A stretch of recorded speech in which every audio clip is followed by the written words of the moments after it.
All right, everybody. Welcome, welcome, welcome to Stream Like a Boss TV. It is awesome to see you here.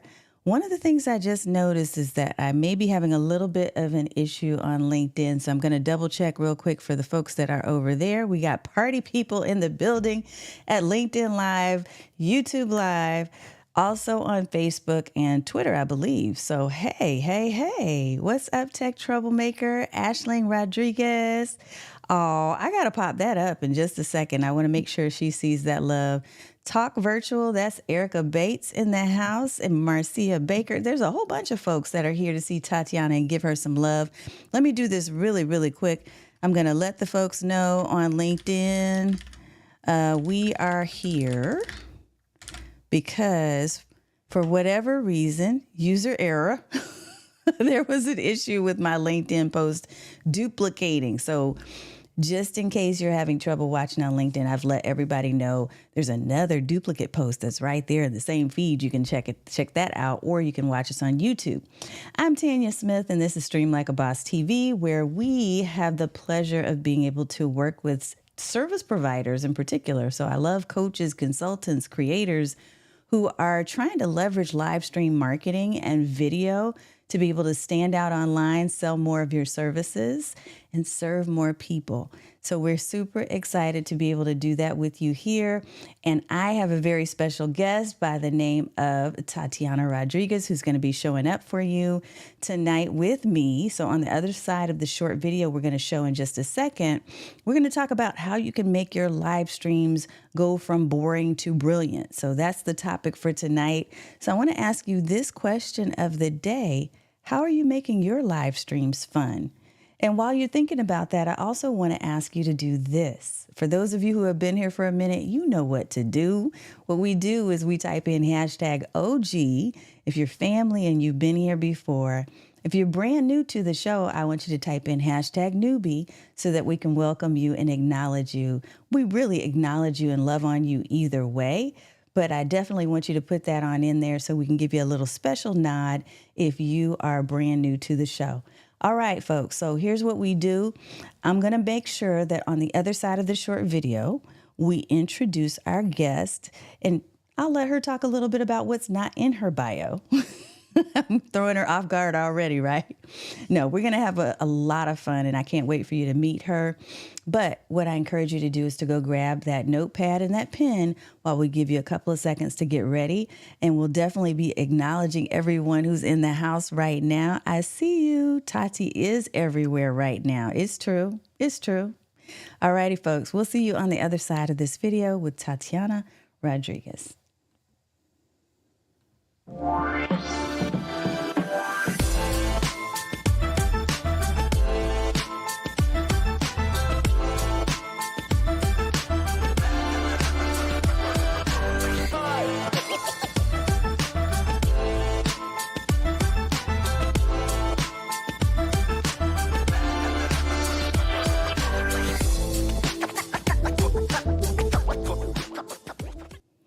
There she is. What's up? Hi, Tanya. When I'm with you, it doesn't feel like we're in two different states. It feels like we're just sitting next to each other having a nice chat. It feels very comfortable and relaxed. And maybe because we did have a chance to meet in person and bond a little bit more, but it just feels really great to be with you here tonight. Or maybe it's just because we're just cool like that. There is that as well. Of course. We have to acknowledge a few folks, but I do want people to get to know who you are, Tati, so you and I know each other.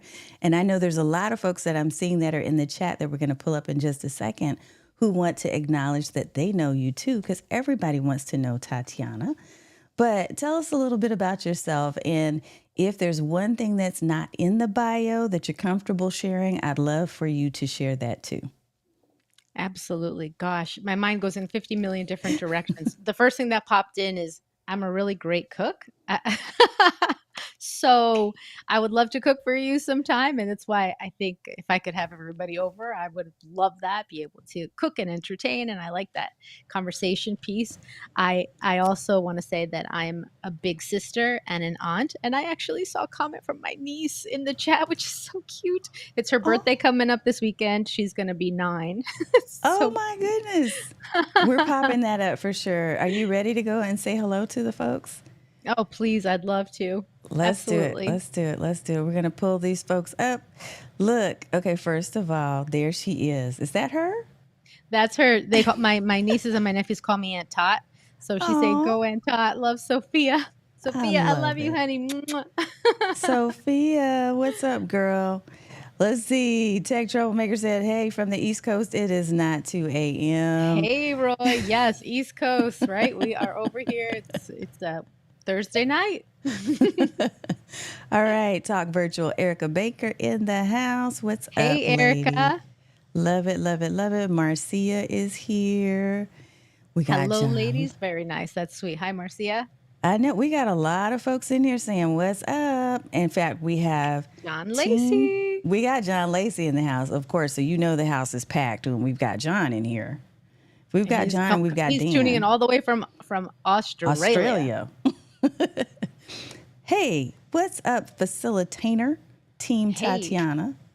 And today is Saeed's birthday, even though he doesn't like birthday attention. But happy birthday, Saeed. Thanks for being here with us. Oh my goodness, happy birthday. Why I don't know why I don't have my confetti up, but I was going to give you some confetti, so I will give you some in just a few minutes, Saeed. Thank you for being here. Tech Troublemaker is talking to John. Dan Roth said you are everywhere right now. Hey, What's up? Dan, how are you? Yeah, it's just an honor, such a blessing to be invited on these shows. How can I say no to Tanya? Of course, I have to say Oh, yes. please. You know, you could easily say no, but I'm glad that you did not. Hello from Mississippi, visiting family in North Carolina, and hashtag newbie Dr. Sunny. We love it. Speak and Hi, shine. Sunny. Oh, so great. Sunny's part of the eCamp for Educators community too, which I love seeing her here. Sunny, welcome and have a great travel. Have a great trip. I love that, love that, love that. The pink and red lighting brings you two together, too. Thank you. Oh, very good observation. Thank you, John. Saeed said it is already tomorrow here in Germany. Oh, I knew he okay. was going to say that. I 100% was like, he's about to proceed to tell us how it's no longer his birthday. Oh well, it still is It's like around it's here. over. It is over. But look, people are saying happy birthday anyway, sir. So it is, we're just gonna love on you regardless. Just know that. Hey, look who it is, Anna Hill.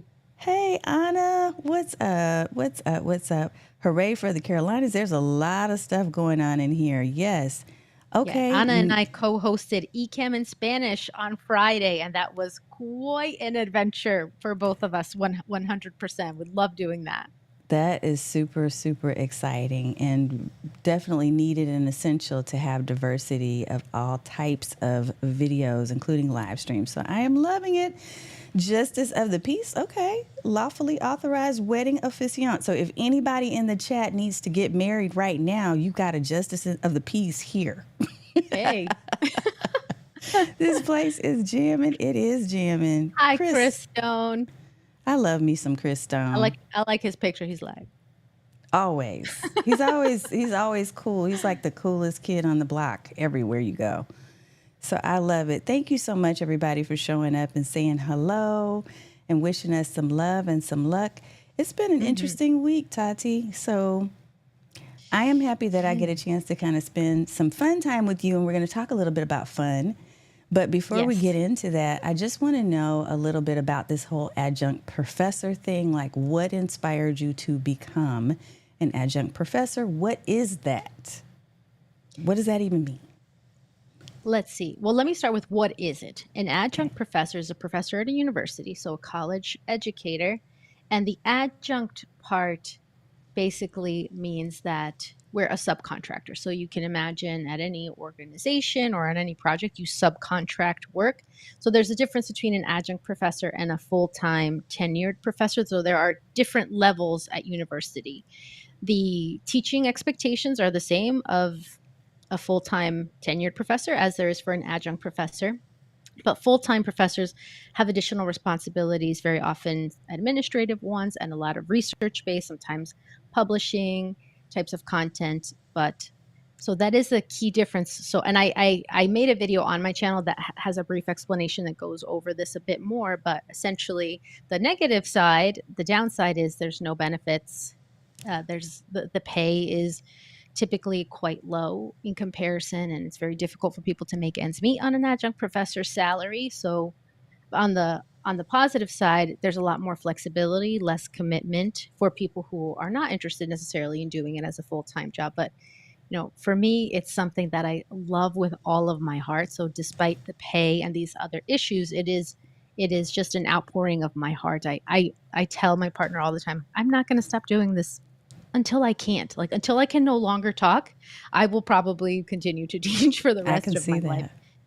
It's just something inside of me. It's something that I love, the relationships with students, the ability to have influence in this crucial part of life when a student is leaving their family of origin, truly developing their independence, they're developing emotional intelligence, they're seeking autonomy. They're To me, it's just such a magnificent time in life, and it seems like it's very reciprocal. They're very have been very open to my style of teaching, to my way of creating a classroom environment, and it's just one of those things that I feel so mission driven as part of my heart work to continue to do. And I absolutely love it. And of course, everybody needs to eat, everybody needs to live. So, I've secured myself financially in other means through real estate, and also trying to develop my online, I don't want to say trying to developing my Yeah. online platform as well, and provide additional avenues for teaching that's Hmm. still doing all of the love and giving, but take away the grading part, which is my least favorite. So you mean you're not grading us out here in these internet streets? You're not doing that part? I'm not Okay. unless you specifically ask me to, but So how does this work that you're into, that you're so passionate about, you're so enthusiastic about, which by the way, you do light up when you talk about it. So I know that this is heart work for you, as you said. yes, But how yes, does yes, this yes. translate into you, for instance, doing live streams and working with other content creators? Because I've seen you really, and just in the short time I've known you, Tati, I've seen growth. I've seen you start to expand and to do more. And you even, we'll mention this a little bit later, but you even have your first course. So tell me how the work that you love, doing the work you love, actually translates into what you're doing now with content creators. Well, we've got to dig into the Tatiana Rodriguez archives for that. So we can just grab some stuff from the past, bring it in. And so I have pictures of me as a kid, as a teenager, with video cameras and cameras in my hand. It's just the way that I was built. I saved up all my babysitting money when I was an early teenager to buy a super, super ridiculously expensive film camera, portable film camera with the zoom lens. I mean, and it was so much money back then in like in the early 1990s. It's crazy. Like I love this, and I was that friend who printed doubles and triples so that I had my set, and then I gave away sets to the people in the pictures. So it was always a love of my heart. Long story short, my college counselor discouraged me from pursuing that career because at the time, this was before digital, it wasn't going to be a safe choice. And I allowed him to discourage me. I pursued something else. And I wanted to go the health route. I wanted to be a physician, and I was going to do a dual master's in public health MD program. And I did the master's in public health program, but as I went through it, I realized I don't know. Being a doctor just it didn't feel like the right move for me, so I discontinued that, but I did work as a hospital administrator for a long time. And what I love the most in those jobs is the creativity piece. I would do photography and video for all of our programs for I would create the department newsletter. I would put people in touch. I would want to coordinate events. I would want to do the presentations. I would help the director gather all of the media for things. So I see the traces. If I look at my past, I didn't know it at the time. Yeah. So creatively, I felt very stifled and very unfulfilled. Like my mind understands data systems, databases, organization, and structure, but I lived my career in that and also putting out fires and I worked with great people and we did great work for families who needed us, but I just didn't feel creatively fulfilled. So I Yeah. started a photography and video company. And a few months after I completely let go of that job in the hospital, there was a car accident and a cervical spine surgery. And it meant that I could no longer pursue photography. Oh, I was doing photography and video for businesses and for weddings. And you know, the twisting yep. and turning that it takes. And I had to make a choice like, do I risk getting hurt again and continue to it's repetitive injury as well? Mm-hmm. Or do I start over? So, and as a person of faith, I was praying and trying to figure this all out. And what do I do? And what's supposed to happen now? And those were the dark years. Like that's what I call them in my mind, because it felt like the lights, I wouldn't want to say they completely went out, but I definitely was lost trying to find myself. And someone from my church at the time said, "Hey, we're starting a leadership program, a creative leadership program for high schoolers. Would you be willing to help us?" So I volunteered to help run this thing, and I was teaching photography, video, creativity, and leadership. And I loved it. But I felt that the students were just a little bit too young. And so I talked to a great friend of mine. We met undergrad and we're still friends to this day. And she's in a conversation with her. I was like, I just feel like it needs to be college students or adults that I teach. It's truly what I enjoy. So, Marsha, shout out to you. Love you. Such a good friend. And she's like, there is an opening to teach leadership at Rutgers, at the school that we met at as undergrads. And so Mm-hmm. one thing led to another, and that's how I started teaching. And this was about 7 years ago when I started that journey. I teach at Rutgers University in New Jersey, so it's a very humongous school. I mean, I think the last time I checked enrollment across all the campuses, it's 71,000 students. So we're Whoa. talking, this is a humongous, humongous school. But the way I always think of it in my mind is I loved photography and video so much. I loved it. I still love it. But when I started teaching, I fell in love with teaching. And the Mm-hmm. beauty is that photography and video comes with me into all of that. And so I decided I started teaching, and I teach public speaking, and I was teaching leadership courses, and now I'm teaching a new social media course too. And I wanted Let to give me a let place me for my break in for a minute and say something about what all the things that you're saying. I think it's interesting to see the thread. There's always a thread. I'm always a believer that everything, and I tell my kids the same thing. Everything that you're doing is leading you to someplace else. Never think that it's going to go unnoticed, or that it doesn't have meaning or doesn't have purpose. Every single thing. And so I think with you telling your story, I can see the threads running through your life that are bringing you to the point where you are now. And that is really interesting and exciting. And I see some people in here that are resonating with that. So I want to definitely pop up a comment real quick to share that Roy said, I'm still trying to find myself. You would think air tags. Oh, thanks for the laugh, Roy. I feel like I was getting a little too serious there. So thank you. That's great. Talk Virtual says she loves real estate also, and that she got her Hey, first real film camera in the early 2000s. So, see, Erica and I, we have a lot in common. She made such a beautiful comment today on your post on LinkedIn that I'm like, man, I like this girl. Erica is amazing. She really is. In fact, everybody who's in this chat right now is amazing, and I know that the story that you're telling is resonating with them because, again, I can see every piece of what you've said is connecting the dots to the next piece. So, coming into the ECAM family, how did you end up? And I say ECAM family, y'all, for those who don't know, we're actually using a tool called ECAM Live right now. It's my favorite. And when I say favorite, I mean like I went and bought a Mac solely so that I could use ECAM to do my live stream. So just know that like we love that around here. But Oh, for sure.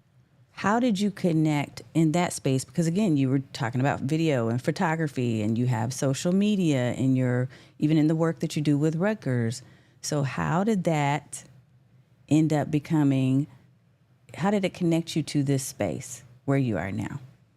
I wanted to make videos to elevate my college students' voices. I wanted to be able to bring them somewhere and have them talk about how what we learned in the classroom mattered outside the classroom. And I wanted to interview people and bring videos into the classroom too. Now I'm talking about all in person at the time, right? This is before COVID, so it's all in person. And then I also was given an opportunity to teach a course for a national event that based out of the West Coast. And there was another person, another presenter speaking there named J. Michael Hall, who said, "Hey, I want to show you this program that I'm using," because I started with OBS, like many of us started our journey with OBS. And listen, I think OBS is a fantastic tool. And by the way, free. I mean, it's Yeah. amazing. For it, you don't pay for this program. It's absolutely fantastic. I found it in my own personal experience. It was a little bit clunky at the time. I'm I think that it has gotten better. The last time I tried just a few months ago to because I want to be able to offer because Ecamm is only for Mac users, right? So that's Yeah. pretty limiting. So I can't offer that to my students because they're not going to pay for the subscription at this stage in their Right. life, highly unlikely. It's not free, but OBS is. So I have nothing but good things to say about both platforms. I did Mm-hmm. choose Ecamm for its visual appeal and the ease of use on my end and and the community, honestly. I mean, but I'm willing to bet OBS has an awesome community too. You just find like-minded people, you can make beautiful things happen. But he showed me Ecamm and I was like, I am I'm in this on thing. it. So, I know.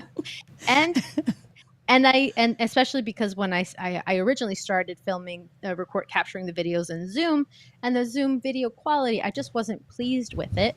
And so I actually think that's specifically why he talked to me about Ecamm, and that's it. Been a part of the community ever since. So sometime around COVID is when I came into this space, Mm-hmm. and I'm not leaving ever. She's like, I'm in it to win it, y'all. I'm here. I'm all for it. I am too. I'm with you on that. Let's see.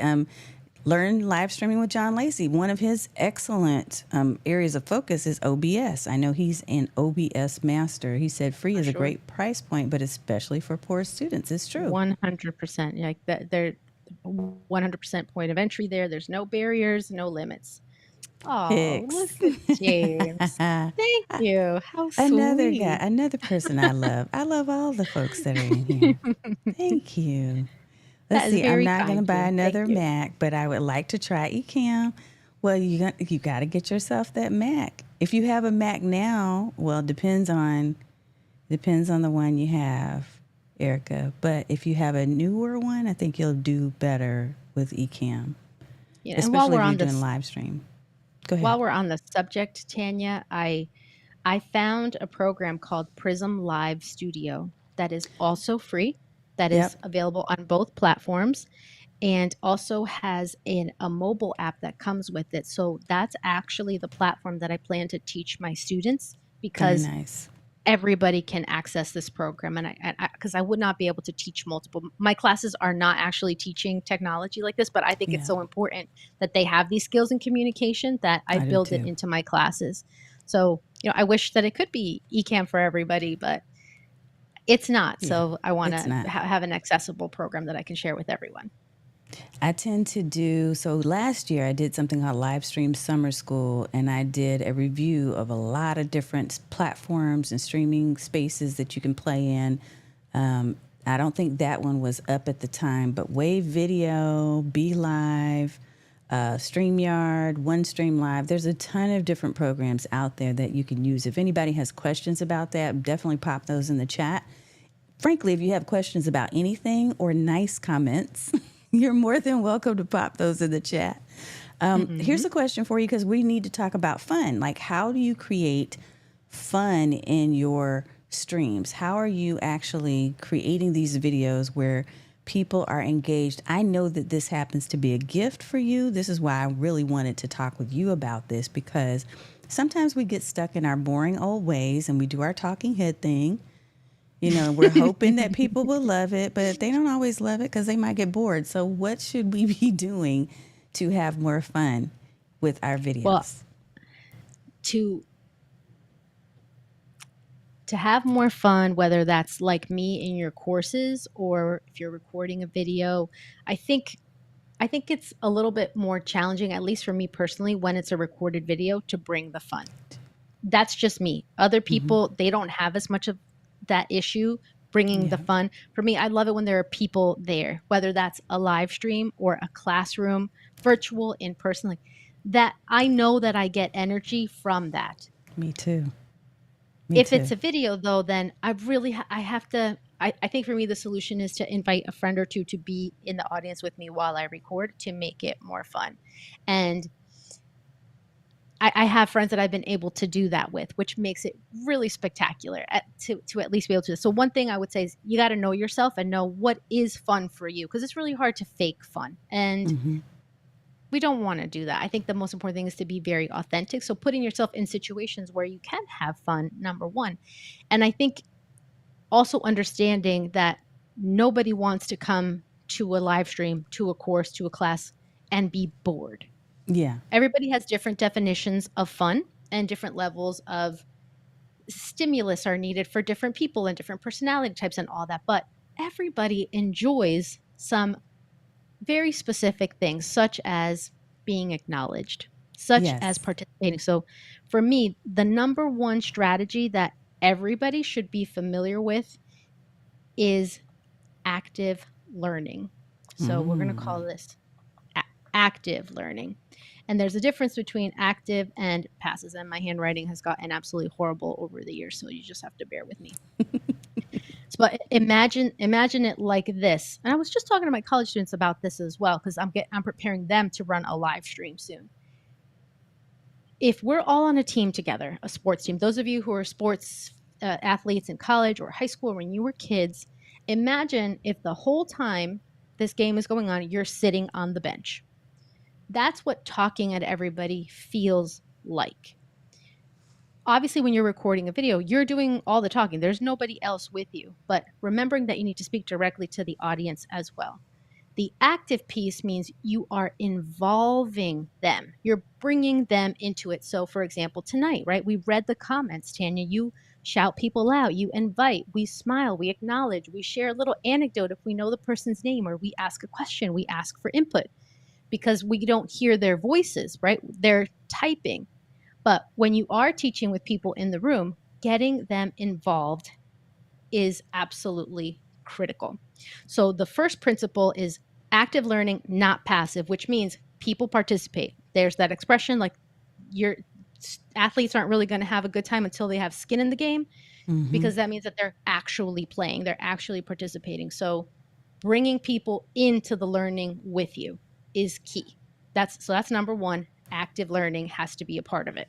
So feel free to search up that term, check out the active learning stuff on my YouTube channel for ideas. But that is the number one term that you need to start to involve them so that people can have more fun. Like they will have more fun when they are actually participating. I'm seeing comments saying, oh, and wait, Saeed said something else is number one. I'm going to pop it up. He said, step one for a fun video is to invite you. If we invite you, then we Thank you, automatically have Saeed. fun. So I think therefore, I think he likes that I laugh at his jokes. No, I'm just kidding. I'm just kidding. that is It is a fun. good time to have friends with you, though. 100% agreed. And I love this too. I really think there should be an educator or student plan for tools like eCam supporting the sharing of knowledge and our youngsters. Yeah, I'm Hey, all like that about too. next generation support. I think that's an excellent idea, Saeed. That's I one of my love it. favorite hashtags is investing in the next generation. Right? This Absolutely. is why I do what I do. Absolutely. There's so many tools. It can be a little overwhelming. Just grab something and get started. And that's a Yes. great point too. I mean, even for tonight, John, I was like, which ones do I share? Which ones do I not share? We only have so much time. There's so much available. But you're So 100% much. right. Pick something. Start with something. We do know your names, Erica. Look, so when one of the things that I love about what you said with step one, and I know we're going to get to step two in a second, but I love that you talked about the whole engaging your audience thing. That is so important to me. One of the things when I first started doing any live streaming, honestly, Tati, was I was watching other people, and there was somebody who was famous, whose name I shall not name. And that person, I remember, I'll never forget that they came on and they said, "Well, nobody wants to hear your fluff." He said, "When I get on live and I do my streams, I just get on, I give the content, and I get off."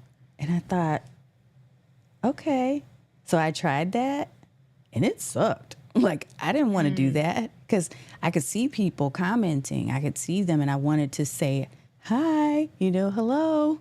Hey, thank you for the comment.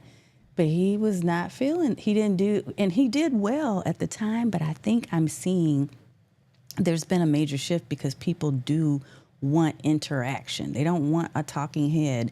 I've even seen some of the on demand courses really start to dwindle in terms of subscriptions because people like the live interaction. I'm just saying. Now, I do want to say, understanding people are different. So if you imagine a little pie here, we have D, I, S, and C. If any of you have ever learned the DISC personality Mm-hmm. profile, some of us are direct, D right here, straight to the point, no fluff. Those exact words that person used means That's him. they're not the people you go to for the warm and fuzzies. They're the people that want the bottom line. And we all have to learn to work and speak to all different kinds of people. Then there are the I's, who are much more interested in conversation and friendliness and connection and more people driven, whereas D's are a little more task driven. Then S's are also people driven, but they prefer to operate at a slower pace, very supportive, friendly, kind people, don't really like to rock the boat. And then there are the C's, who are the conscientious folks. And that doesn't mean conscientious like the rest are not conscientious, but just so focused on accuracy and data and facts. That's like a 60-second overview of DISC personality profile, but it's something I teach in my classes too. And I think it's really valuable to understand, at least on a very basic level, that we'll have all different kinds of people in the audience. Some people will look at a part of the chat and say, that's a little too chatty for me. I want to skip right to the meat, or I'm running short on time. That's fine too. But knowing that we are speaking to lots of different kinds of people, and we're going to connect with the people that we're more like-minded, but we also learn a lot from the people who think differently than us. For example, I do not really focus a ton on 100% accuracy, facts, and figures when it comes to making a decision on technology. But I love my C friends who are like that and can just tell I'm me a what I C. need to get. Mm-hmm. Okay, right? So you, Yep. Tanya, high five my little C friend over here. High five to you. Look, wait. High five to you. And listen, as a matter of fact, I just realized that's exactly what happens with your apps. You make a recommendation and you show me, and I'm like, okay, she's really into this. I need something like this. Okay, great. And that's why I bought Go Brunch last week, because TikTok didn't make me buy it. Tanya Smith made me buy it. You did the research. Okay, that's good enough for me. I'll get it. That is my jam. And you're right. Everybody does do things very differently. So, really, depending on your style, your personality style, but also the acknowledgement that there are others in your audience is a really smart point. Yes. Um, I love that I'm seeing some folks in the comments because look, Saeed and I, we're on the same page here, but I know that there are other people that are not like that. Send me the recording. What's the point of attending live? Absolutely right. So we all have these differences, and I think so. Step one, my big point one today is active learning, but my big point two, Tanya, is know yourself and know that there are different kinds of people in your audience. And it's not that we have to try to please everybody, but I think that we do need to balance our style so that our audience will have a joyful experience too. That it's like it's not all about me as the person presenting, speaking, streaming. It's about my relationship with my audience, and therefore I want them to have a joyful experience with me. Yeah. Yeah, that's good stuff. Okay. I interrupted your first point or two, so I'm going to let you go to the next point. That's okay. That was one, and then two, right? Active learning, number one. Number two, know yourself and know your audience. And number three, I need to talk to you about Carmen Simon. Right? She's the bomb. She's amazing. She is so fabulous. I have some professional crushes on people, like Brene Brown is one of them. Oprah Winfrey is another. Vanessa Van Edwards is another. And Carmen Simon. So Carmen Simon is a neuroscientist, and she does has such great she's also a great speaker. She does excellent content on the science of memory. What makes content memorable? What do we need to do and know to make our content engaging? And one of the things I've shared many times, and I will just keep saying this because repetition is important too, according to her work, Tanya, take a guess, and actually take a guess what percentage of all the content that we share do people on average remember? Of everything that I'm going to say tonight, of everything we're going to say tonight, on average, what percentage of it do people tend to remember? I'm going to Understanding say, it's an average, right? Because some people remember more, some people remember less. But if we were to just do an average of the world, what percentage do people remember? So let's say, do you guys think it's 40%? Do you think it's 30%, 20%, or 10%? okay, y'all type in the chat. Let's see. First of And all, we'll I'm give, loving well, the pen. Now I'm jealous because I want to learn how to use this pen. I know what it oh, yeah, is. I just never use it. yeah. Okay. So I did not get an Apple Pencil. I had an Apple Pencil. It didn't work with this iPad anymore. So I looked into, and then Logitech has the Logitech Crayon, and it's a lot less money. And I'm like, I'm just going to try this thing. And I actually asked for it for Christmas. This was a Christmas present from my mama, and it's really good. Saeed Okay, I says, did not "What know. was the I question thought I again?" knew what that was. I know. I thought I knew what that was, but I don't. Because It's that the is it's the totally Logitech. different. It's a Logitech. Okay, I'm definitely going to be searching for that. You already know this. So it's Okay, an so alternative Apple Pencil, and I like it. I like it too. The question was that people are answering, what percentage of what we're saying tonight is memorable? On Like, what are you average, going to remember on average? Okay, I'm going to on get people's average, answers. So you see, yeah, she's on got average. 40%, 30% on average, 20%, 10%. I see an answer. We need more answers. The answer is not mamas are the best. Although they are. But mamas are the best. They are, Thank you, though. Erica. Can't wait to tell my mom. Wait, Saeed's jacking around. What was the question again? What? Wait, No, what? he answered. He answered. 20%, We got 47 some degrees 20s, we got Fahrenheit. some 10s, we got some 10 question marks. 10, 10, 20, 10. Okay, okay. So we got All right, 10s and Tanya, what's your 20s. guess? What do you think? I'm gonna say somewhere. I would have said 15, but you didn't give me that option, so I'm gonna say 10%. I'm with Yeah, them. y'all are very smart and you're 100% right. So when you think about this, and this is just the way human brains are. So when we think about this, I have to approach every class, every interaction, even tonight, everything we say, you're only going to remember about 10%. You're going to want to remember more, hopefully, because you're having a good time. But the truth is, we only remember about 10% of things that we hear. So knowing that fact, that every time you run a virtual event, Erica, or Saeed, you're running your OBS workshops, or John Lacey, you're doing your live stream with Sam, Roy, you're teaching your students, everybody in the chat, when you're doing your thing, it's only 10% that's going to be memorable. But, and this is what I love about what Dr. Carmen Simon is saying, we have some control over what 10% they remember by using certain things, using certain strategies.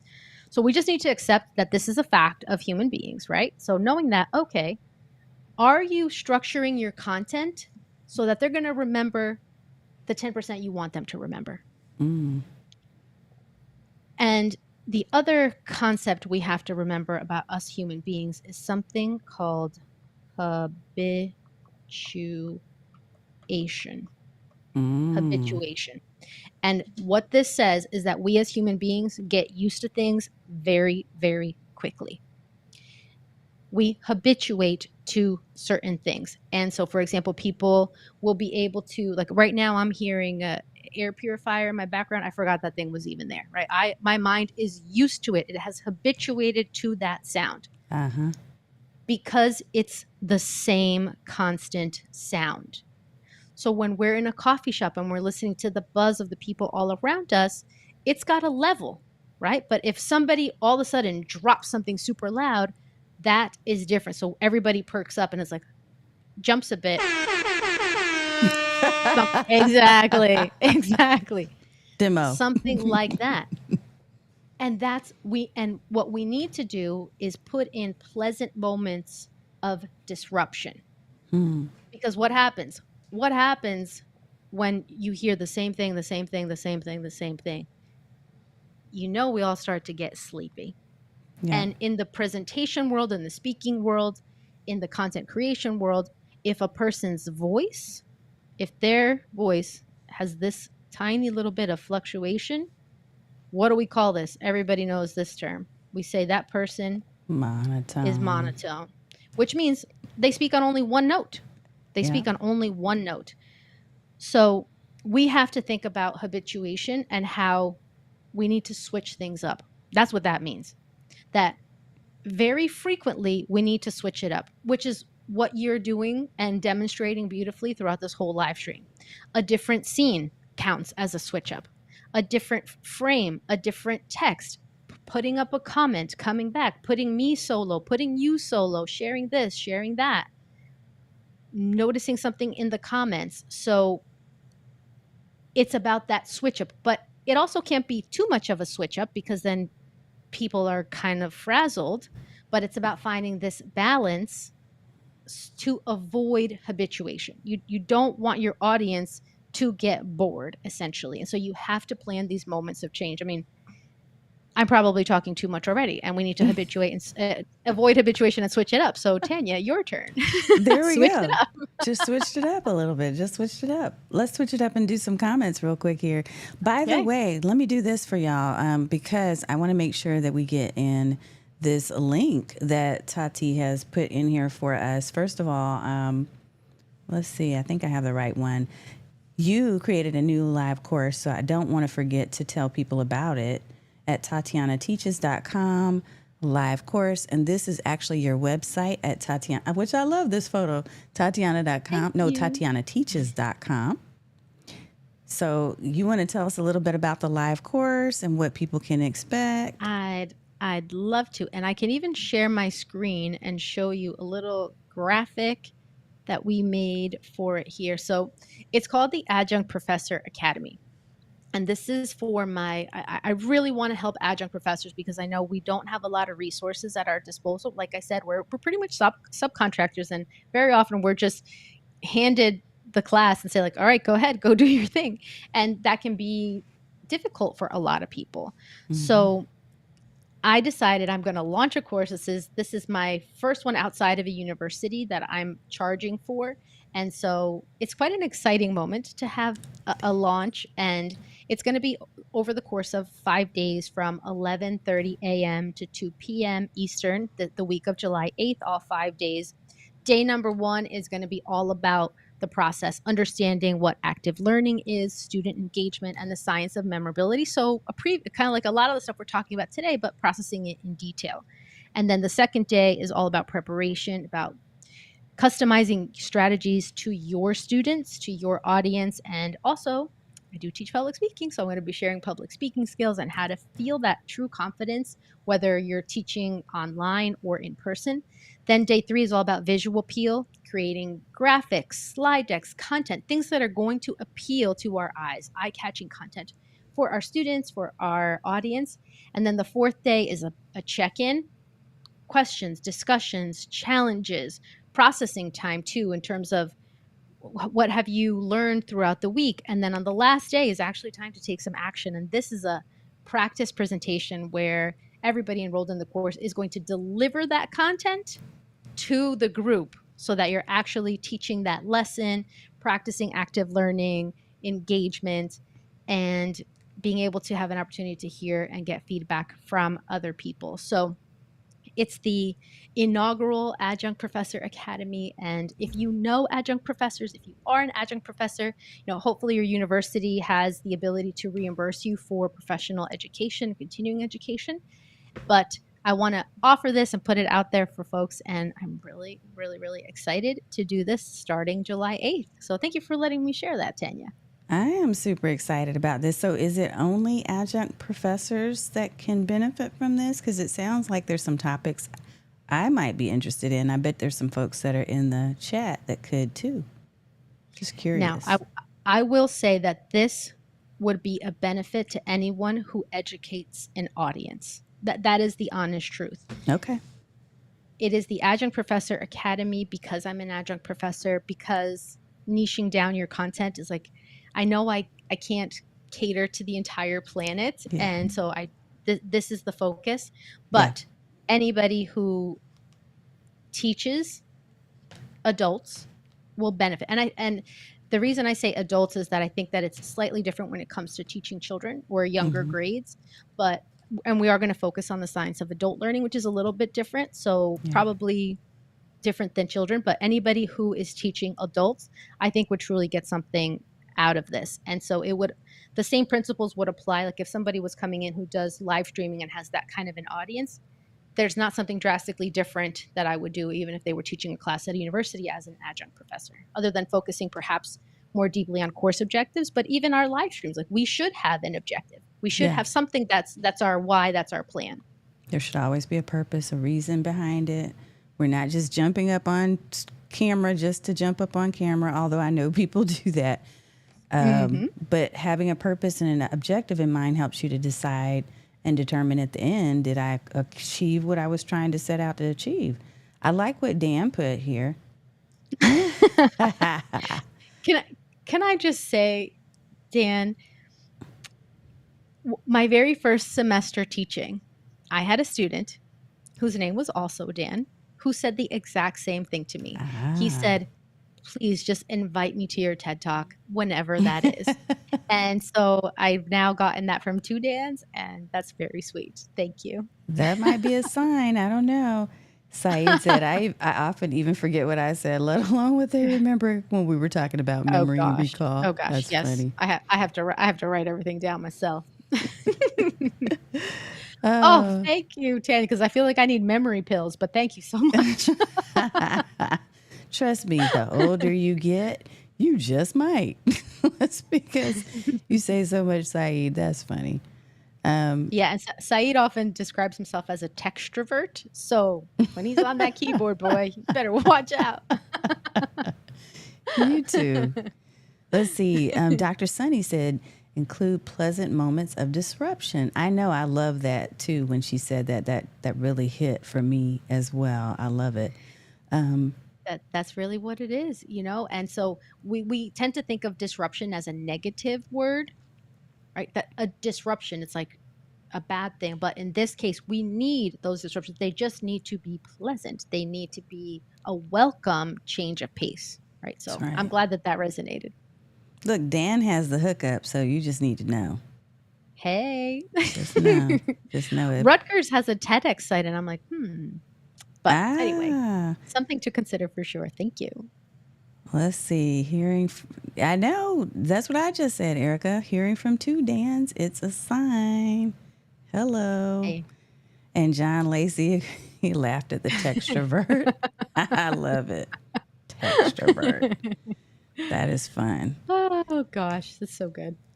Okay. But What else do you think that you want to share with folks about this whole idea of having, I can't believe the time has flown by so fast because I'm just sitting here oh like, my goodness, okay, my you're goodness, teaching. we haven't even gotten to tools yet. Let's get to tools. Look, I got time. I don't know if you have time, but I have some time. So, I do have time. Now, before okay. we switch gears to tools, there's one other quick mini lesson I want to share with you guys.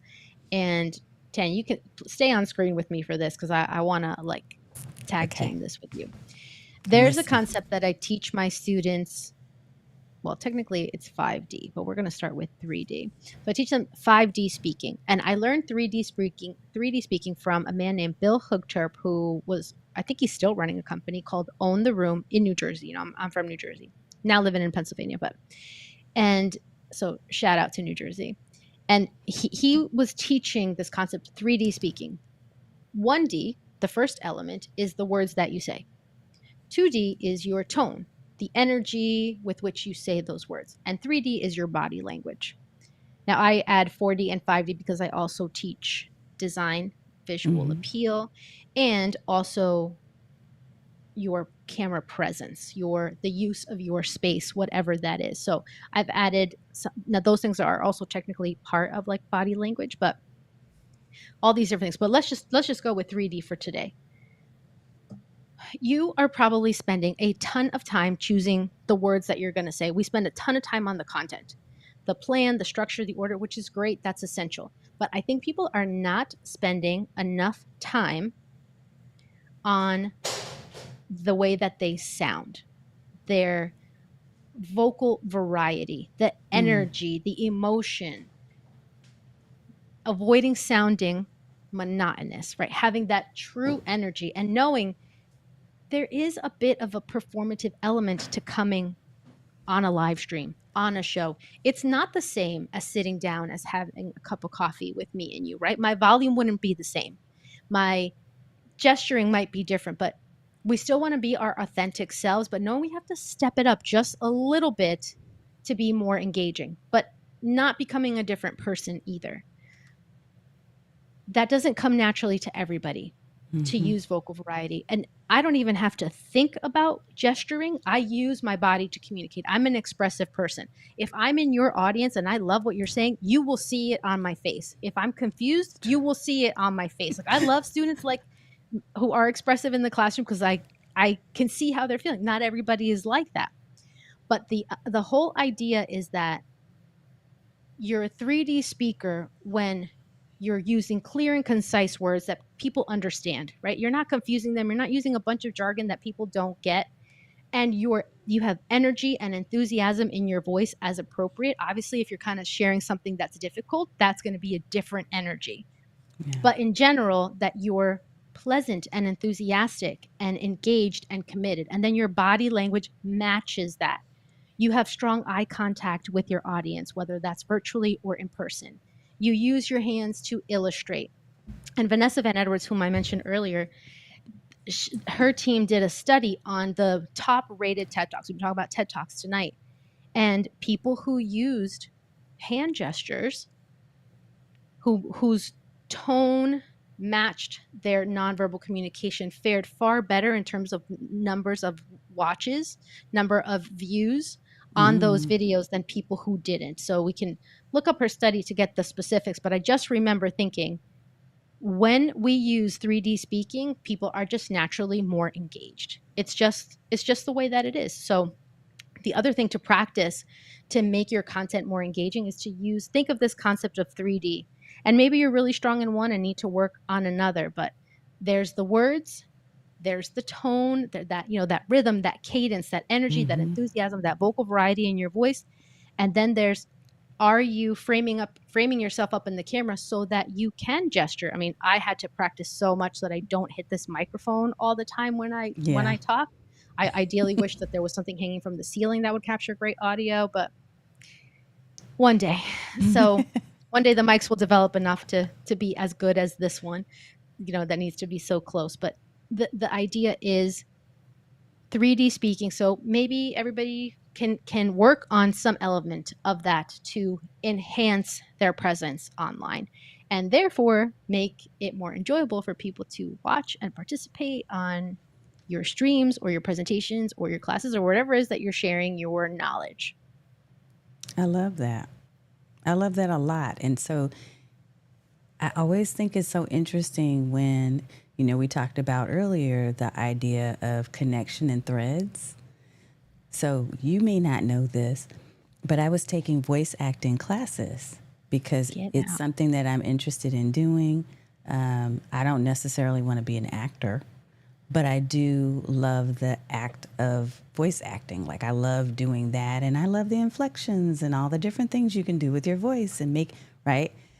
So For that sure. combined with what you do with video and all the things you're saying in terms of expression, I didn't have the actual adjunct professor terms for it, but I knew, and this is something that I teach my own students as well, is the idea of really fully being present and showing up in all of those different ways with your expressions, with your voice, making sure that you come to the table prepared. Sometimes you're emotionally not going to be where you really want to be.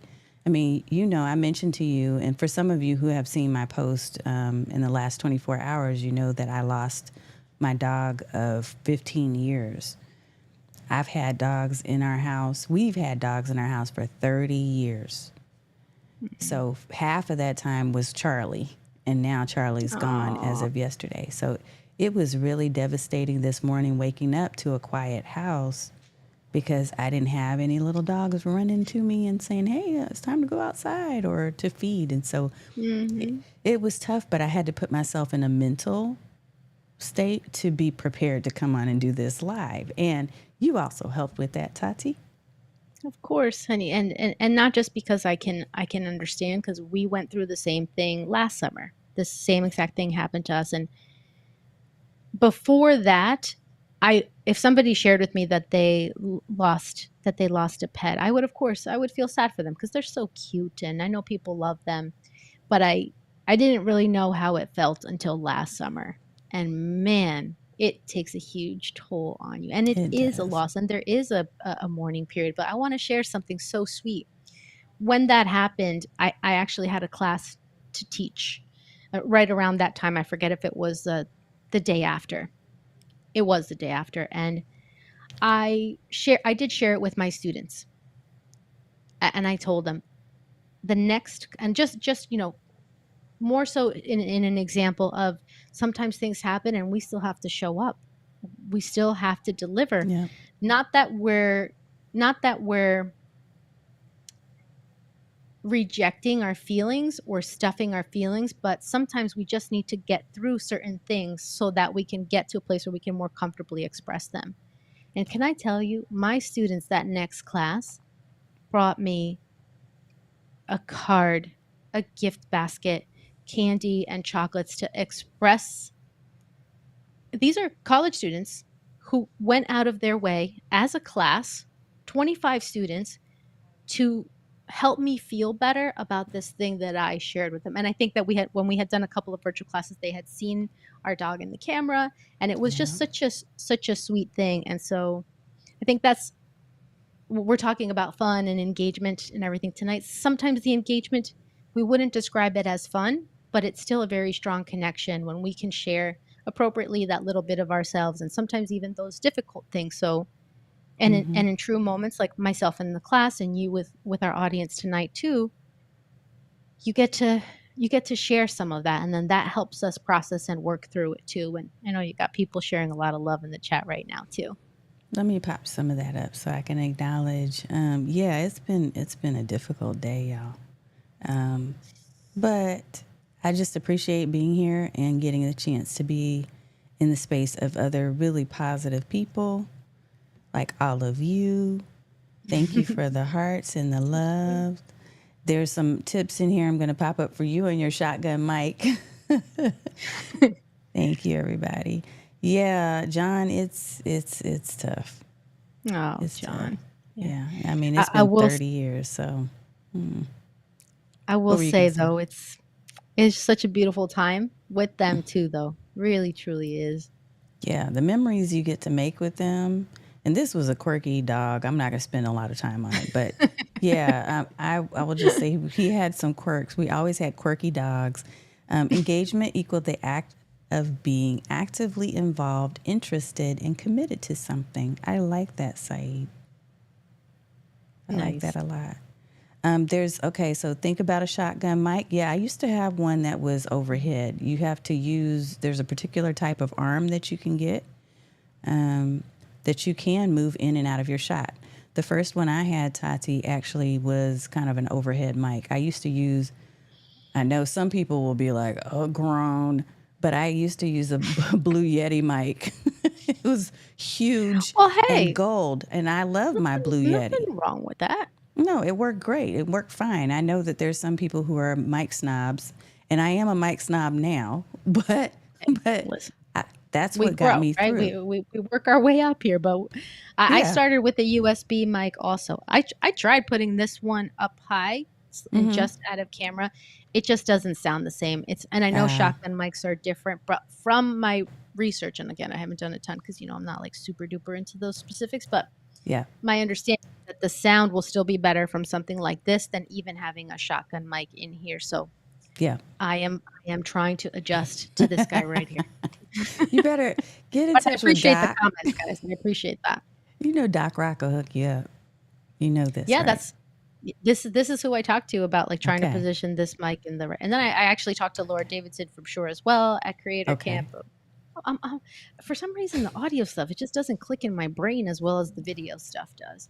But and Ah, I started with a USB little.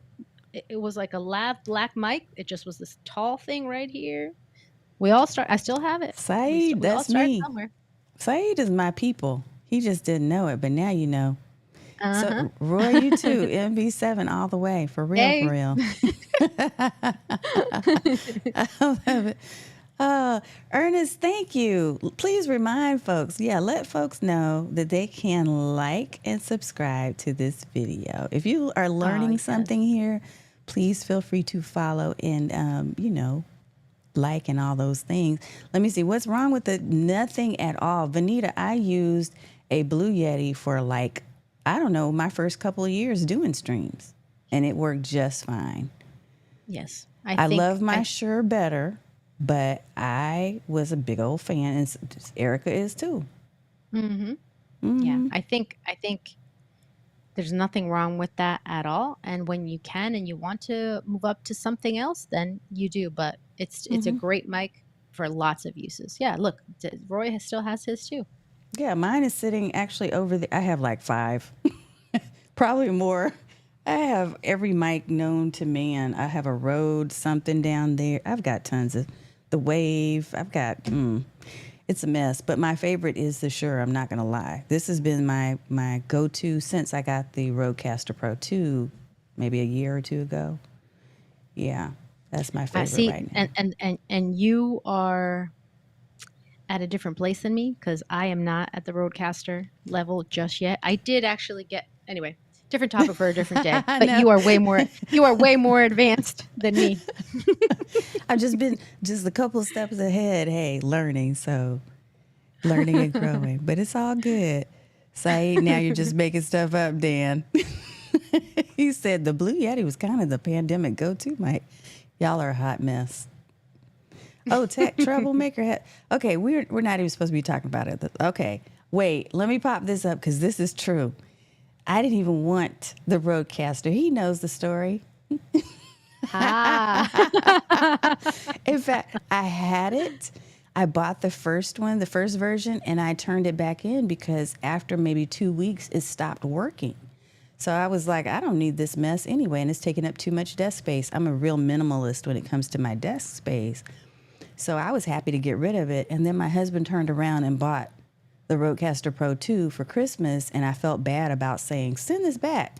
So I had to show him that I was using it, and then I started using it all the time. Mm. I'm like, listen, I'm mastering the Stream Deck now. Maybe in the future I'll move that up, but for right now, it's my friend right Hey, over it's here. working. It's working. What you got is working.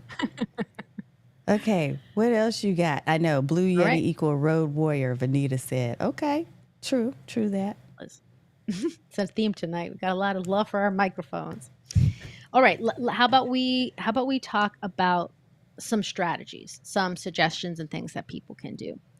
Number one, don't think digital. Number one, even though I love technology, tech nerd, have been ever since I was a baby, but it's not always about doing stuff digitally, especially in a highly digital world, right? Back in the day, we pulled up with something digital and it was like, wow. Now it's like, yep, Oh, we're used to that. That's the world we live in. So nowadays, you want to show up with something physical, with a prop, with something analog, and that's different. It's like sometimes it's just about popping something up on the screen oh, and showing sweet. like this, right? Because I love this. This is a like a theme of my life here. So sometimes you want to share something, but do it right to your camera. Just physically share something on the screen. Or, you want to show a friend some love, so you do that.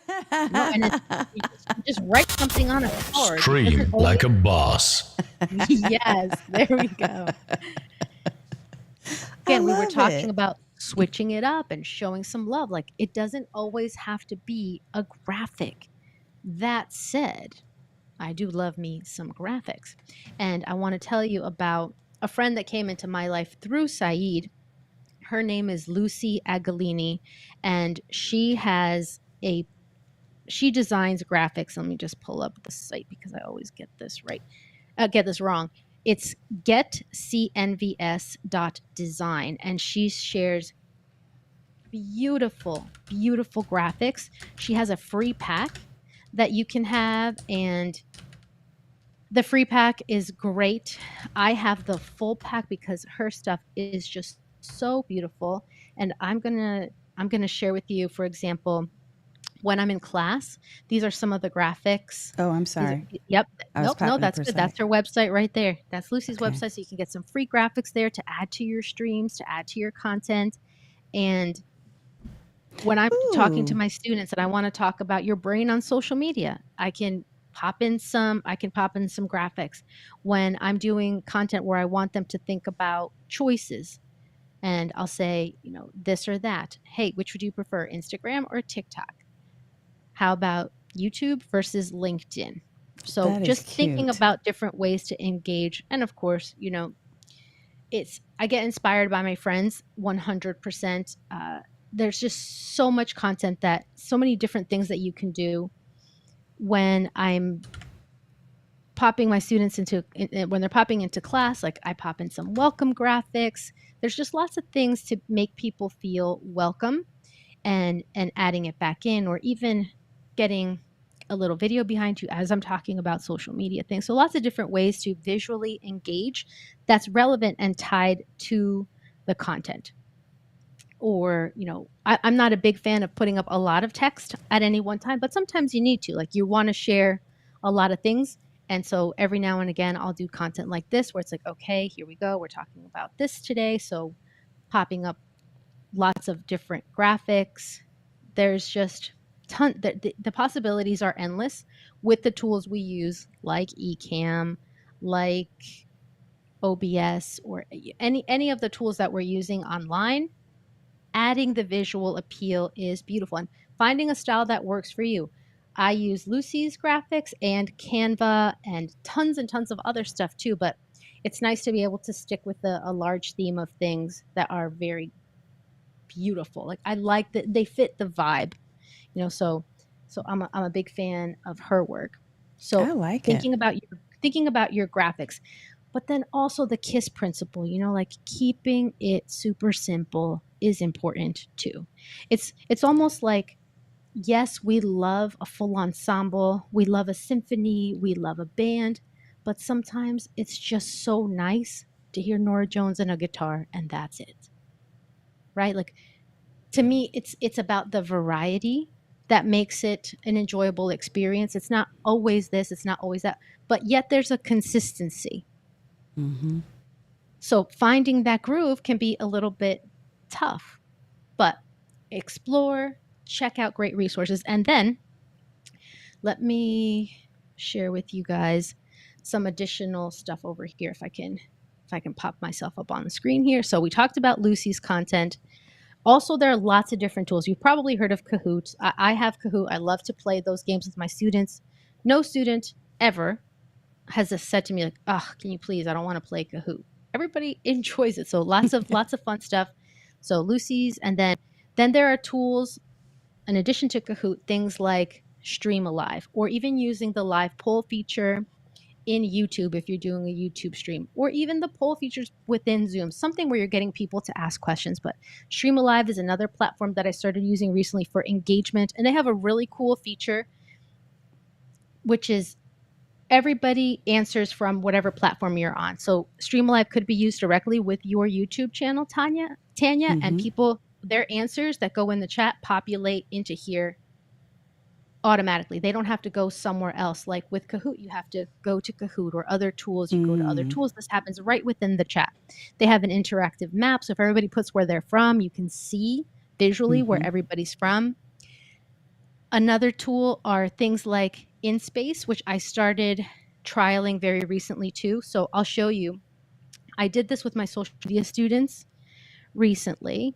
And let's see what will happen if I So what this does is this brings me, and right now my camera is this, so you're seeing the stage, but normally you would see a picture of me in this little blue circle. Everybody comes in as a little circle, and you can move yourself around. My students can move themselves around. and it's super cool. And what I had them do is, this is a stage, and I had somebody give an award and then somebody receive the award. And when they're expressing the award, they come here. When they receive it, they come over here and they get their trophy. So little things like this. And then thanks to you, Tanya, I now own Go Brunch, and I have not installed it yet. I literally just got this. So I'm going to look to you to help me with Go Brunch. But I know Saeed has mentioned Go Brunch as well. I actually had tried this out before, but now I committed to getting this, because it's another great way to engage, especially if you run a lot of online meetings like Zoom. Explore some other possibilities within your budget. Check out some things. Then there's also using a Miro board for lots of different things. Now, some of my friends are like a masters, like Lucy and Saeed with Miro is like, it's like a whole other level. I'm a little more basic with it. So one use is, I do something called retrieval practice at the beginning of every class, which is recalling, what do you remember from our last class? So students are retrieving that content from their memory. And so every class, I just designed all these stickies in here. They double click on a sticky and they start to share, what is it that stood out to you from our classes? And then Chad Littlefield has a great engaging activities on YouTube. I very often look to him for inspiration or just flat out his ideas. It's what he does. He has lots of free content on his website as well. Connection cards, different question games that you can look up. So Chad Littlefield is a favorite of mine. Jan Keck, who's also a member of the eCam fam. And what I love about Jan is that he's more of an introverted, kind of quiet guy. And I love listening to him and his style, because when I teach, I want to make sure that all of my stuff is not designed for the people who love engagement and interactivity. That can be a bit draining for some people. So I also want to make sure that I'm including space for the quieter students, the more reflection students, allowing time for people to think individually and avoid group think. So I love his content. He's so sincere. I love his visual appeal too. And then Saeed, his content is the facilitator, and I mean, he is my friend, just so you know. He's definitely a good friend, but he's also super talented and super creative. And I hope that you all have friends like this in your circle who challenge you to be even more creative than you are, because it's like a healthy competition. Like, oh, okay, I can do better. I can do better. So, and he offers lots of virtual facilitation classes and things that are going to help you elevate your game. And we're right back at the beginning where I mentioned Lucy. So those are just some of the few things in terms of digital tools and resources that I wanted to share that I think will be very helpful and enjoyable. Hopefully some of those are new to you that you'll be able to explore. But then there's also little things you can do within meetings that are super simple, like have somebody rename themselves in Zoom. One activity that I do is have everybody rename themselves to their performer name, rapper name, DJ name, right? That's Like fun. like mine is T-Rock Smooth. That's just what it is. So, and then it opens up conversations for things that are a bit more playful without feeling invasive or like, what? Just allowing for some fun, some engagement. My favorite thing to do is to have some fun and also tie it to the content. That's always my goal. So I'll teach my students a concept called AIM, AIM, where I'm talking to them about audience, intent, and message. And I have a giant dartboard. And I ask them, how good this is for in person, how good is your AIM? We have a little competition to see who scores the highest. And then that's my way of helping them remember AIM, audience, intent, message, something out of the box, something unusual, something fun that they'll remember. In a digital world, I have us play a precision game where I'm trying to find one where they can shoot baskets or where they can do digital darts, but there are some other similar activities where it's about having like good aim. So I'm on the search for a good equivalent in the virtual world, but there's If just so anybody many great knows, things. put that in the chat. If you happen to know of one, I was thinking that I might know one. I'll have to check it when we get off. I'll go and check and see. I might have a tool for you on that. But yeah, these are really, really, really interesting. It's funny because I'm watching the chat. Let me pop up some stuff here. First of all, you are really teaching. like teaching. So this is awesome. I'm loving this. I hope that's a good thing. It's a great thing. It's a great thing. Let's see. Let's see.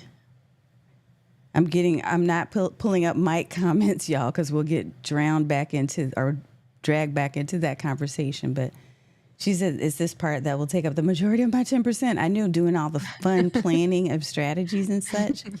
And Nicolette, I put the link on page, so I think you saw that because you said thank you. She was looking for the link for the CNVS or CNSV. Mm-hmm. So I popped that up for you. GetCNVS.design. GetCNVS.design. Yep, and I did pop it up on the screen when you were showing it. Nice. Saeed said visuals are processed 600,000 times faster than text. I forgot the source of that. Erica There loves we Nora go. Jones. So Hey, there's that. me too. Come away with me. She's from my area. Let's see. I got Go Brunch Is recommended she from by Texas? John. And then watch what John said. Yeah, Tanya told John. John told Saeed. Saeed told Tatiana the Hapsumo River Bill is alive and well. Round and round it goes. Vanita, I actually have a couple of videos. If you're on my YouTube channel, which I think you are, the last couple of videos, within the last 2 weeks, I've done a couple of videos specific to Go Brunch, but I am going to be doing a Content Hacks Day and a couple of other days. We're doing live stream labs where I will be talking more about Go Brunch because people keep asking about the different apps and platforms that I've shared. So I'm trying to create Mm-hmm. spaces to actually teach folks who have purchased these things. Like, okay, so here's how And you use them. if I may make a suggestion, maybe we could have a little sandbox situation where we all meet in a Go Brunch thing and Yeah. practice and play around, like a few of us who wanna master this thing. Now, here's what we have to do because it gets to be a little bit Inception style. What we probably have to do is to meet, like I have a sessions room. So we could probably meet in sessions, and that way everybody can go individually into their Go Brunch rooms.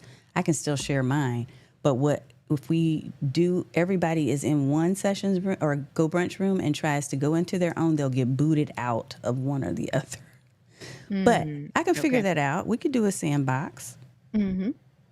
Okay, so like pencil that in, pencil me in on your calendar, and I'll do the same.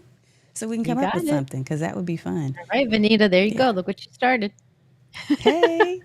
Yeah, I've been designing rooms for folks because they're like, oh my God, your rooms are so great. But really, literally, I think of them like I'll wake up and go, I want to create this type of room. And then I'll go create the room and add the accessories and make it livable and fun or whatever the theme is. So if it's a jazz room or if it's a coffee house or if it's whatever it is. So very fun. She said, count me and my Blue Yeti in.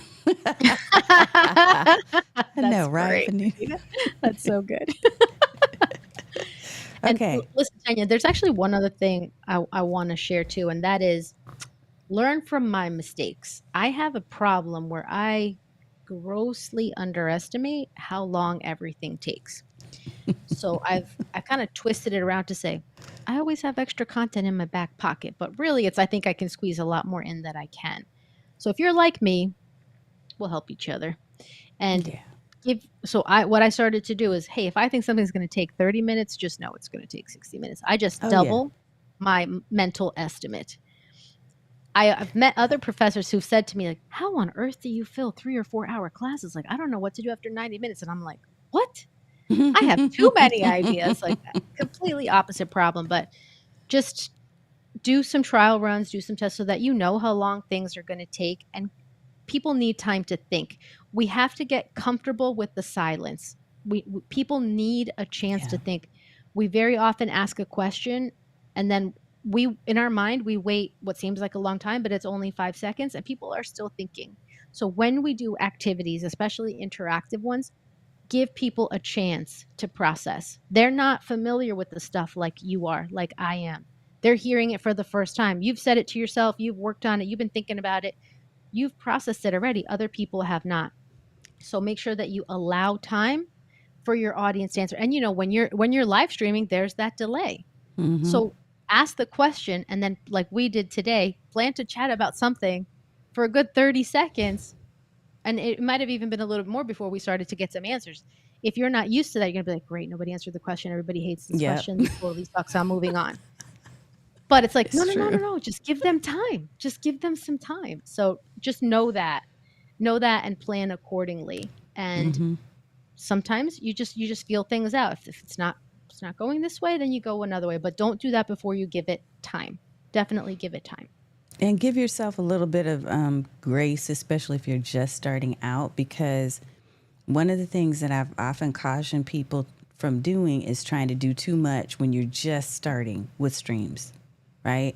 So go back to the KISS formula and keep it simple, Mhm. because if you don't, you're going to frustrate yourself and possibly become overwhelmed. And then, as Tati said, you're going to start thinking, well, this doesn't work. And this is just too much. I can't do it on my own and I need an assistant. Or you'll start thinking things that aren't really truths. So keep it simple initially and start adding things as you become more comfortable. One of the first assignments that I like to give to people starting out with streaming is to learn the software. Whatever the platform is that you're using, you need to understand what the dashboard is doing, like what's in it, know where all the Mhm. buttons are, because you might have to block Mhm. somebody. Your block game needs to be strong. All these different things. Get familiar first. And then all these lovely things that Tati's talking about, you can begin to add things and experiment, but get yourself in a mindset that it's going to be a growth experience so that you don't freak out and just like get stressed because, oh, I was trying to do this trivia thing and now it's not working. And and Mhm. my video's glitchy and nobody can hear me. All of those things will just put you in a mindset that it's not working, but it is. It's just you need to give yourself time to learn to manage it. Yep, Yeah. for sure. One other tool that I think is really helpful for ideas is session labs, It's my sessions favorite. lab library, Mm-hmm. tons and tons of stuff, free stuff. Yep. So that's just another really great resource. And hey, listen, if you all know some other amazing sources for activities, feel free to put those in the chat because I'd love them. Erica earlier today mentioned a woman whom I had not heard of. She mentioned in a comment on LinkedIn, so I definitely want to check her out. She mentioned somebody, John Chen, who I actually have met before, and actually I'm going to have a meeting with him upcoming soon too. So it's lots of great connections. But she told me that she learned from him how to play like a human tic tac toe in Zoom. So I was very curious about that one. It really got Very me thinking, like, nice. So there are infinite possibilities. There's so many things that we can do, and even certain things where we actually turn our cameras off as well. So lots of great activities. And then the last strategy that we underestimate that I want to share with you guys is that we underestimate repetition. If we want people to remember our stuff, we have to repeat it. We can't expect that people are going to remember everything we say after we only say it one time. So even throughout today, we talked about the 10% thing several times. We talk about habituation. We repeated active learning. So because I want those things to stick in your brain, right? That we tend to only remember 10% of what we learn or what we hear from other people. Active learning, not passive, get people involved, using engagement strategies, and then 3D speaking. Hopefully, everybody remembers 3D speaking, where one is the words themselves, two is that tone and vocal energy, and three is the body language that comes with that. And then we talked about all different kinds of strategies, which you don't have to remember, you just have to have written them down or go back and watch the replay and grab those. But we shared about tons of different resources that you can use to help you be more engaging, and the main thing is to know your audience, ask some great questions, have some fun activities, and just keep them in mind as you're designing that content. And when you have fun yourself and you enjoy it, that comes across very clearly to your audience, and then they enjoy it more because you're having a good time too. So hopefully we demonstrated a really good time with each other here tonight, Tanya, that it's contagious, right? And that other people can enjoy it as well. When I sent out my email earlier, I said, "Yeah, her joy is contagious. Her smile is contagious." I said that about you. Oh, thank you. Cuz it's true. So It's sweet. true. Let's see. I think you need to make sure your activities are actually relevant to the content. I know. Yes. Yes, which I think that was one of the points that Tati made earlier. So it's good to remind people that's exactly right. You don't want to just I'm do a bunch I'm of random stuff. I'm with John on that. There are certain times where it's just fun. Like for example, I taught class yesterday, and yesterday was Juneteenth. So we played a Kahoot about Juneteenth. It doesn't connect to the content of the course, but it connects to the day. And so I do think that content should connect, because you're right. People will be like, "Oh my gosh, what does my favorite flavor of ice cream have anything to do with this?" But sometimes the goal is connection and getting to know each other and low stakes, then a question like that is appropriate. But as long as we're giving people enough relevant content, then yes, they will stay engaged and might even answer a playful question here or there, as long as it's spread out, Yeah. not just unconnected content. Randomness. Benita asked, "How are you writing on the screen?" I know you mentioned it earlier, but hmm it's There a are Logitech that you're there, using. there are a few different ways, Anita. So I have an app called Video Pencil that's developed by a guy named Michael Forrest, who's also in the eCamp community. I want to say it was like $40 or somewhere around that for the app. And it's a standalone app. I open up Video Pencil on my iPad, and there are other tools that do this as well. What's nice about Video Pencils, I can see, although very often it's a frozen image of me, but at least it gives me a rough idea of where I am on the screen. So I don't, write over my face, for example. Like I know where I can write. And then the pencil, an Apple Pencil would work, but in this case, I have the Logitech crayon. So this app, Video Pencil, allows me to do that, right, where I can write on I'm this checking anywhere. this So I want to Logitech say, out because I wanted the other hi, one. Actually, I have an Apple Anita. Pencil too, though, or an Apple Pen. Yeah, so if you've got that, then you don't need this. But I needed one, and this was a much less expensive option that I went with. Yeah. What if I just want it? Can I just get it? I mean, for sure. Of course. You have my full permission to buy yourself anything you want. As long as you get me one too. No, just kidding. Okay, fine. Fine. I just need it to like have colors, like be purple and pink and all of that. That's all. Vanita gave hearts. She shared some hearts. Aw, thank And you. John said, "I love the idea of a video pencil, but my writing is atrocious." What? It can't be more atrocious than mine. I barely understand my own things, and I'm writing them over here. It's kind of sad. But you all noticed how you writing or her writing on screen, Tatiana writing on screen, it really kept your attention, right? Wasn't that cool? That was you Hopefully it demonstrating did. in real time. Yes, and rather than sharing slides or sharing content, I mean, we have those things prepared as well. But like I said, it's about switching it up, mixing it up. Those moments of Yeah. pleasant disruptions where just I'm the kind of person, I don't like to eat the same thing every single day for breakfast. I like to switch it up. It's okay if you love oatmeal every day. That's no problem, but you can't bring oatmeal every single day to your presentations, to your live streams, to your classes. That's just not the way it's going to work if your goal is engagement. And I'm sure you're here because you want to be more engaging. That's why they came to hear you, the professor, Thanks. the adjunct professor. Let me share. I'm going to pull your website up one more time and give people a chance to make sure that they follow you and keep in touch and learn more about you and what you're doing in your different communities. So TatianaTeaches.com/live course is coming up in July. Super excited for you for your very first course. This I is know. Thank thrilling. you. I Thank you. And can't if wait. it's not for you, no problem. But if you do know some adjunct professors or educators that you think it would be valuable for, I promise to deliver an amazing, super valuable week of content for everybody. I know you will. I know you will. Roy, Thank you. you already are engaging. He said, "I hope to one day be engaging." Gosh, thank you so much, Tati, for coming and speaking with everybody and sharing your gifts. I'm glad that we had a little bit of extra time to just chat and talk. You talked about strategies, you talked about tools, you talked about all of the things that can really, not even all the things, but you gave a really good sample of things that will help people to be more engaging with their streams. And honestly, this can apply in other areas too, like you said, even with in-person events. So thank you just for being so generous and just putting your heart into all that you do. 100% my pleasure. Anytime. And feel free to look me up on LinkedIn, everyone. Happy to connect and stay in touch. And if you ever have questions about being engaging or you want some ideas, just let me know. I'm happy to help. And you guys, let me pop up a few more comments because y'all are funny.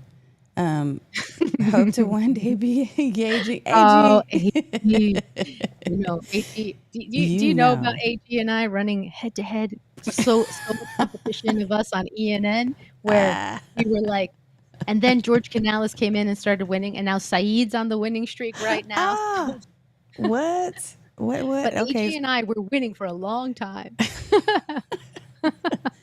Thank you, Roy. Thank you, Thank you so much, Erica. Roy. Thank Good you, to see you, John. Erica. Thank you. Oh, thank you so much, John. Pleasure to see you tonight. Hear from you.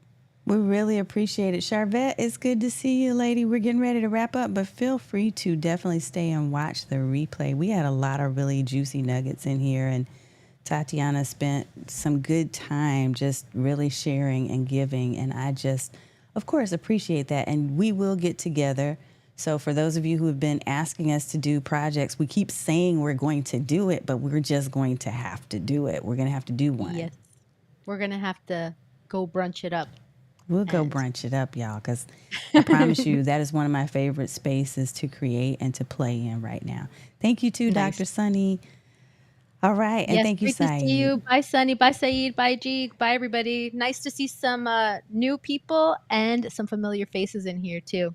Good night, everybody. Thank you so much, Tanya. Thank you. You're so welcome. I'm going to close this out really fast and just say this. Thank you again, everyone, for coming by. If you would like to follow, like, and subscribe, this is your time to do that. So don't forget to do so and come back. We're here typically Thursdays at 8 p.m. Eastern with Stream Like a Boss TV. Sometimes I have guests. A lot of times lately I have guests.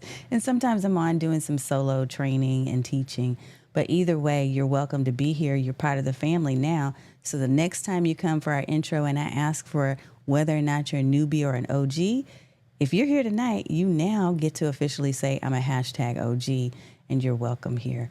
I look forward to seeing you in the stream. Thanks again for being here and have a great evening. We'll see you next week.